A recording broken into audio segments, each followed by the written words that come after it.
Okay, so this is a new episode on All Apologies, Guilt, and Blame, episode 28, part 1. This is kind of like an update.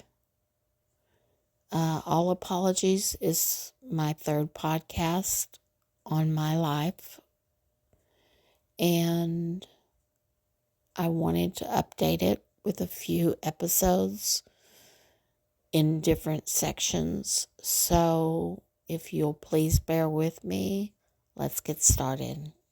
A lot has happened. I have to be honest. There's days that I think about my life and how I've kind of just transitioned. I've gone through so much. And I have wrote about it. I've done podcasts on it. I've literally talked and talked and talked, whether it was on paper or in a podcast, about what I've been through, how I feel about it, what I've learned from it. And unfortunately, I've talked about my mistakes and the wrongs that I've done on multiple occasions, whether it be in writing or by podcast. I have learned stuff through the years. I have definitely poured out my heart. Sometimes I even sit and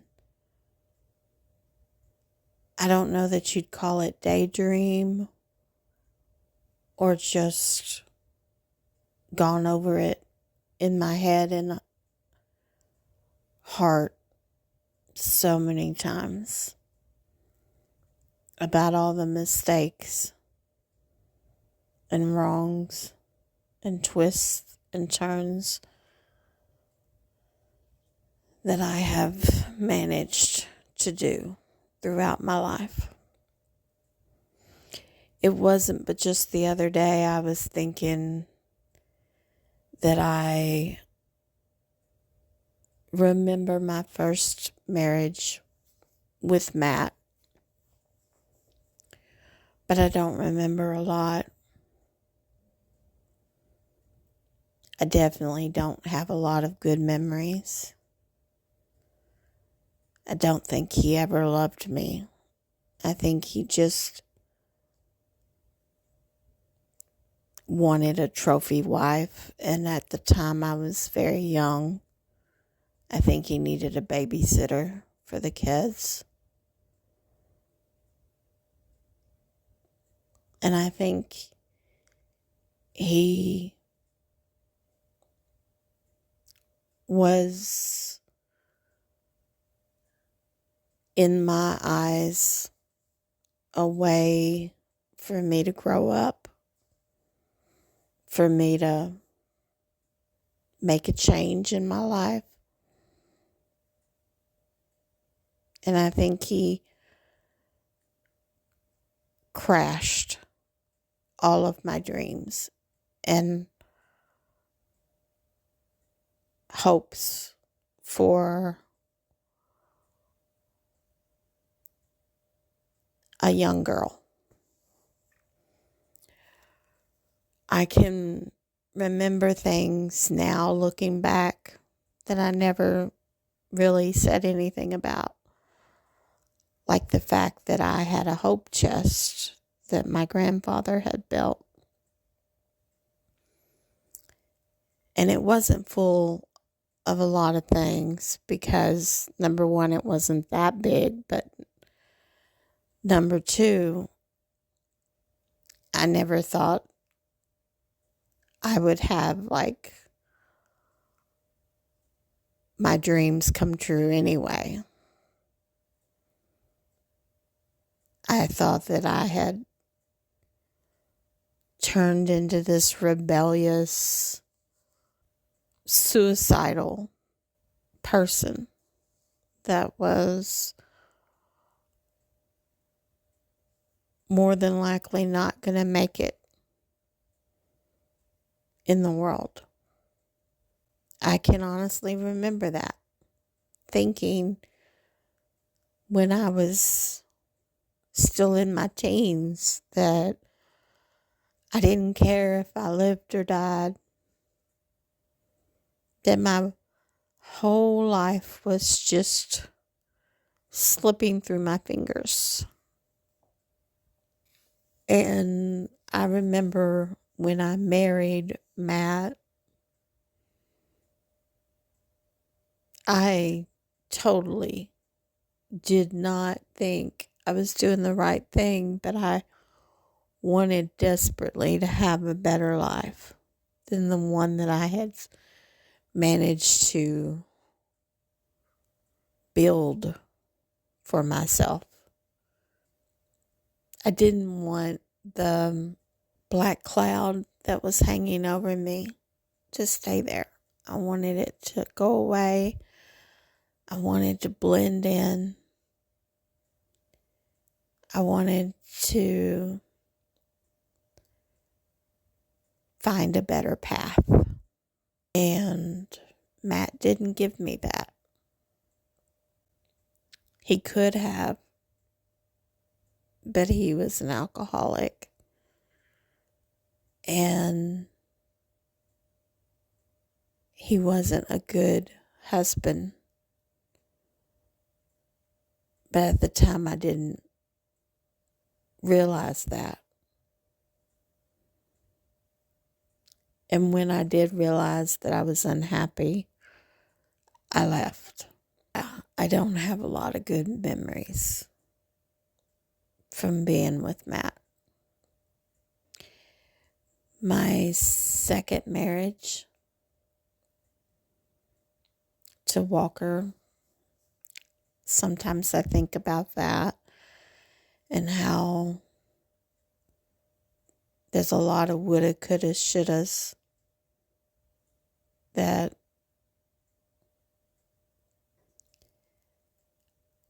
I have my regrets. I feel like Walker did love me, and I did love him. But if you've listened to the podcast and you've possibly read my book, it was a horrific turn of events that destroyed my marriage to Walker. Looking back years after, now when I think about it, he was carrying around demons that I couldn't fix. He was drinking. He was shooting up drugs. And he was hallucinating all the time. And I remember how much I wanted him to quit and be the guy that I fell in love with and love me. But he couldn't. He had way too many demons. And I remember all the torment and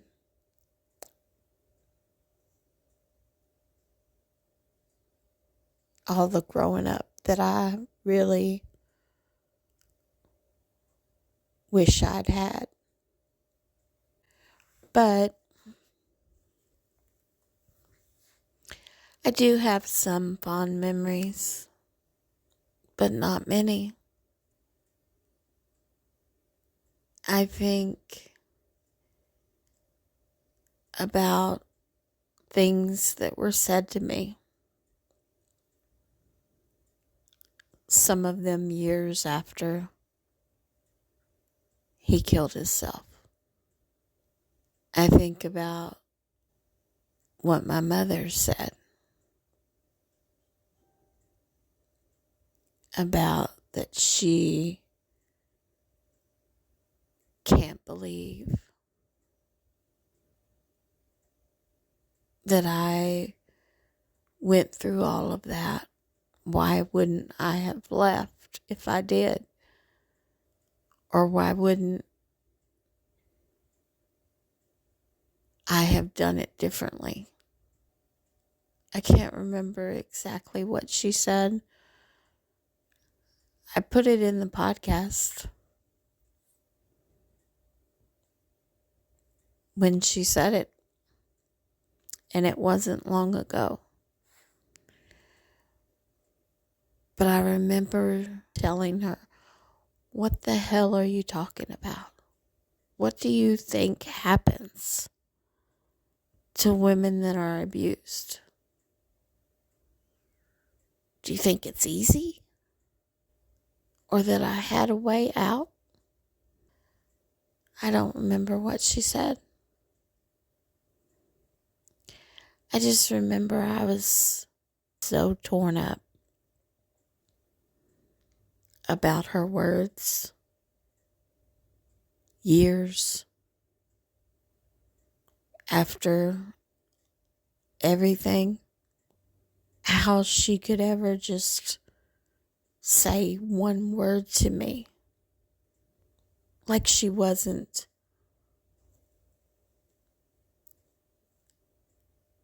there. I had a friend that told me that she called my mom one time when I was being beat and told her she could hear me screaming.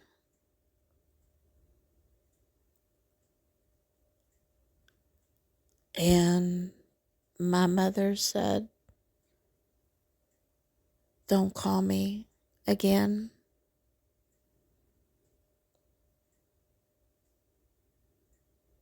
Something like, I must have done something. But looking back, it doesn't matter. The demons that I couldn't fix destroyed us. And I left.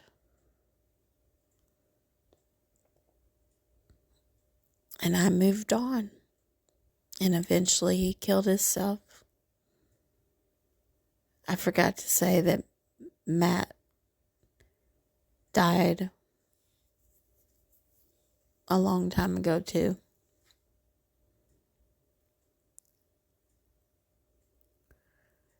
But not by his own hand.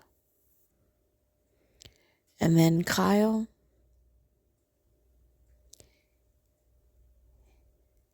I have some good memories.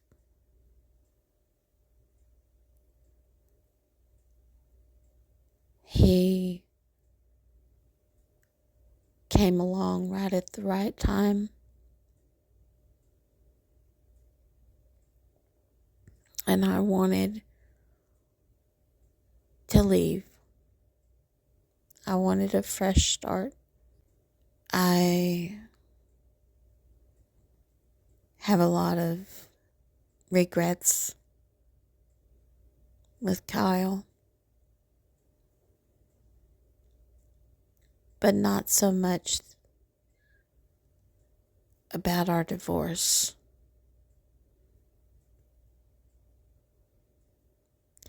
We had been through a lot of ups and downs.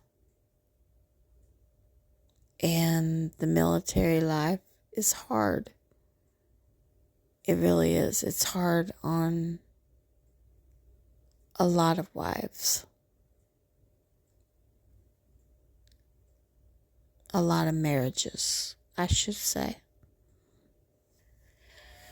And I did tell him, he can't deny that I did tell him that going out separately is definitely not a way to save your marriage. It's a way to end it. I mean, I was unhappy, but not like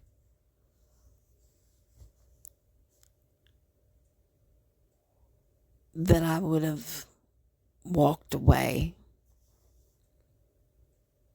I would have at least tried, and I would have at least followed him back to the States and tried to make it work. And then once I was back in country, if it didn't work, then it didn't. But at least there would have been a better chance for it to work in the States, because I could have gone back to work. I could have had friends. But after Gabby left, I had nothing but Kyle, and he wasn't there for me. And sending me out